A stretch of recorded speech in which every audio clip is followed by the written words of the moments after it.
followers. Today I am interviewing Mike Skeen. He's a sports car driver and a part-time NASCAR road racer. Let's see if he answers the phone.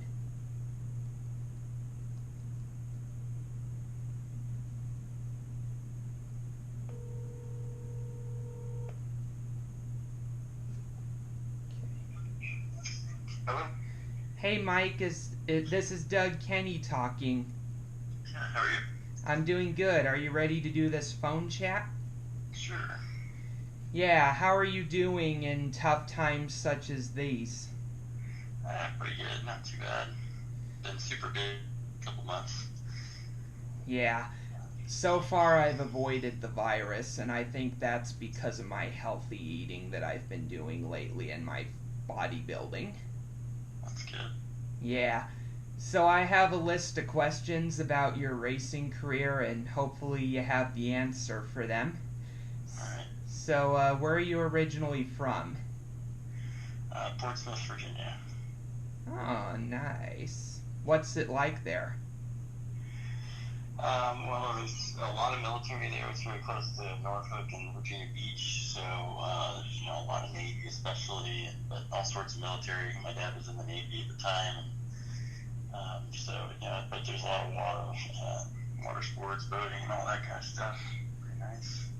Yeah, thanks for your guys' service to the country. Sure. Yeah.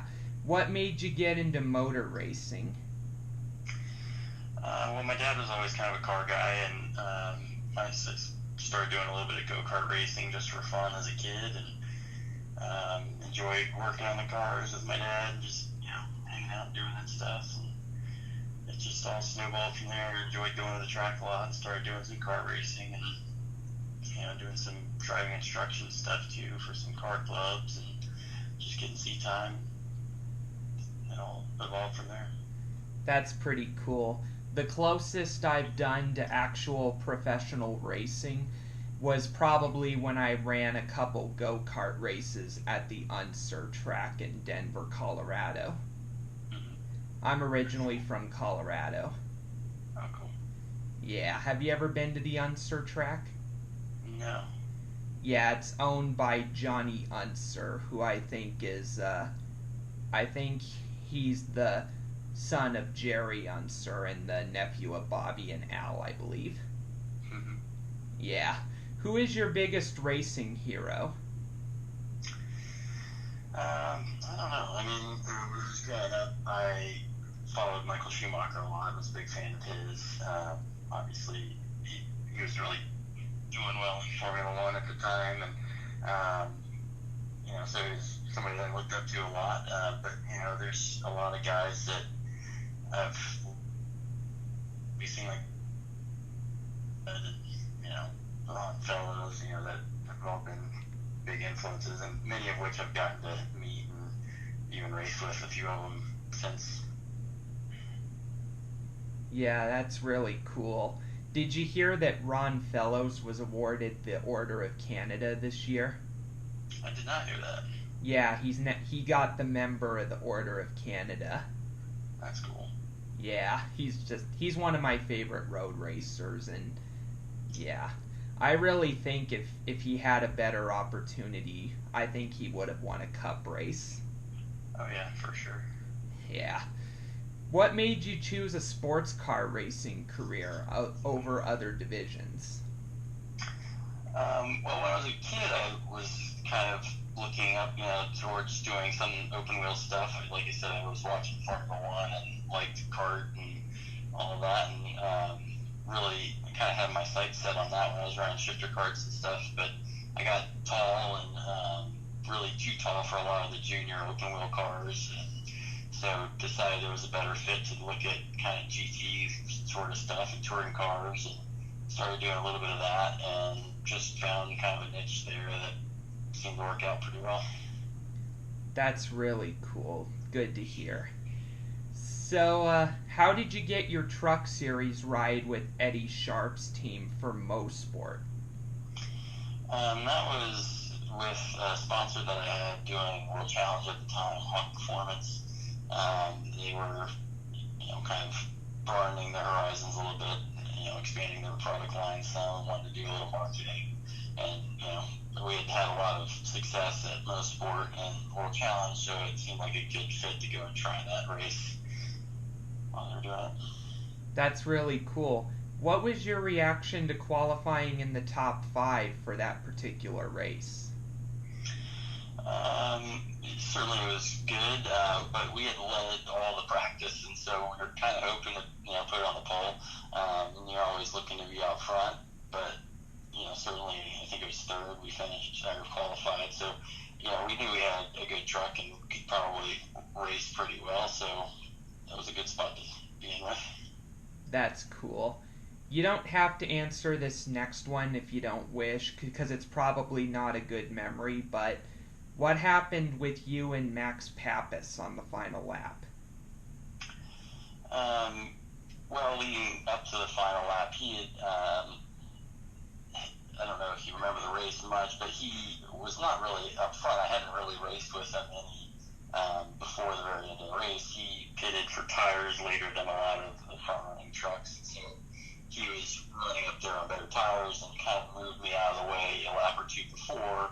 And then as his tires wore a bit, I caught back up to him and was making a move into the final corner. And, it was aggressive, certainly. I figured there would be contact, but I think he turned down to try to make it not happen, and we both ended up wrecking. And, of course, I had differing opinions on how it all happened, but it is what it is. I wasn't there for points, so I wasn't too worried about where we finished if it wasn't up front. Alrighty. And that's a fair opinion to have, that's part of the sport. Yeah. So what was making your first Xfinity start with JD Motorsports like? Well, we knew that car wasn't going to be competitive, so it was really just kind of for the experience of it, go see what could happen, maybe hope for rain and have something good happen. We led practice just because it was in the wet, and a lot of guys didn't go out. And those that did, we had more rain experience. So that was cool, having it up there. Those guys don't get to see their car at the top of the timesheets a whole lot, I don't think. So that was kind of nice. But then in the race, we weren't prepared. They didn't have rain tires for when there was a quick shower in the middle of the race. So we ended up losing 5 laps just waiting on rain tires. So it wasn't really much of a race for me, but it was, just a good experience. Yeah. What was Johnny Davis like as a team owner when you drove for him? Very nice, very accommodating. Obviously wanted to see us do well and get good performance, but always was very straight up and fun to work with. Cool. What was your first race win as a driver exactly? I don't know. And certainly there were a bunch of karts, and I won a bunch in NASA Xfinity back in the day, in like 2007. The first, I guess, big win would probably be a World Challenge GT in Mid-Ohio. I was actually filling in for Ron Fellows in the Corvette that he had been driving that year, and I won at Mid-Ohio in my first World Challenge race. That's really awesome. So, who is the most famous race car driver that you've interacted with? I don't know. I've been able to share cars with Pat Long and Oliver Gavin, interact with Ron Fellows a good bit, at Juan Montoya. I don't know. There's been quite a few big names, certainly, that I've been able to interact with and know pretty well. Even just this past weekend driving Joe Nemechek's truck, he's kind of a legend. So, certainly it's been a pretty cool ride to be able to, interact with all these guys. Yeah, that's awesome. The most famous driver that I've interacted with and actually met, I had to have to say, is Kyle Larson. Yeah. Yeah, I saw him a couple years ago when I went to the Cup race in Phoenix. Nice. Yeah, and that's one of my fondest memories. Nice. Yeah. Have you ever been to the Indianapolis 500? If so, which one was it? I've not been to the 500. I went to the F1 raced there. And I've been to some other events there, but not the 500. Okay. What have you done during this COVID-19 crisis to stay busy? Well, for the first month or so, when things were really locked down, there weren't really events. There was just, doing a lot of stuff around the house, yard work and stuff. A little bit of karting, but nothing too special, some mountain biking. But I would say kind of end of April, early May, we started to get a few test events back going again. So I've been back to the track actually quite a bit in the last month or two since then. That's cool. I've kept myself busy on YouTube and writing and all that. Yeah. Great. Nice. What is racing in Scca like compared to NASCAR? Well, it really depends on the class. I mean, the TA2 stuff with Scca, it's not too different. The cars are actually fairly similar, kind of two chassis, and they share a lot of parts. And the racing's very close and aggressive. The races are a little bit shorter, so you don't have to save equipment maybe quite as much. It's a little bit more of a sprint race compared to some of the NASCAR stuff, and you're not doing pit stops and whatnot. So it takes that element out of it a little bit.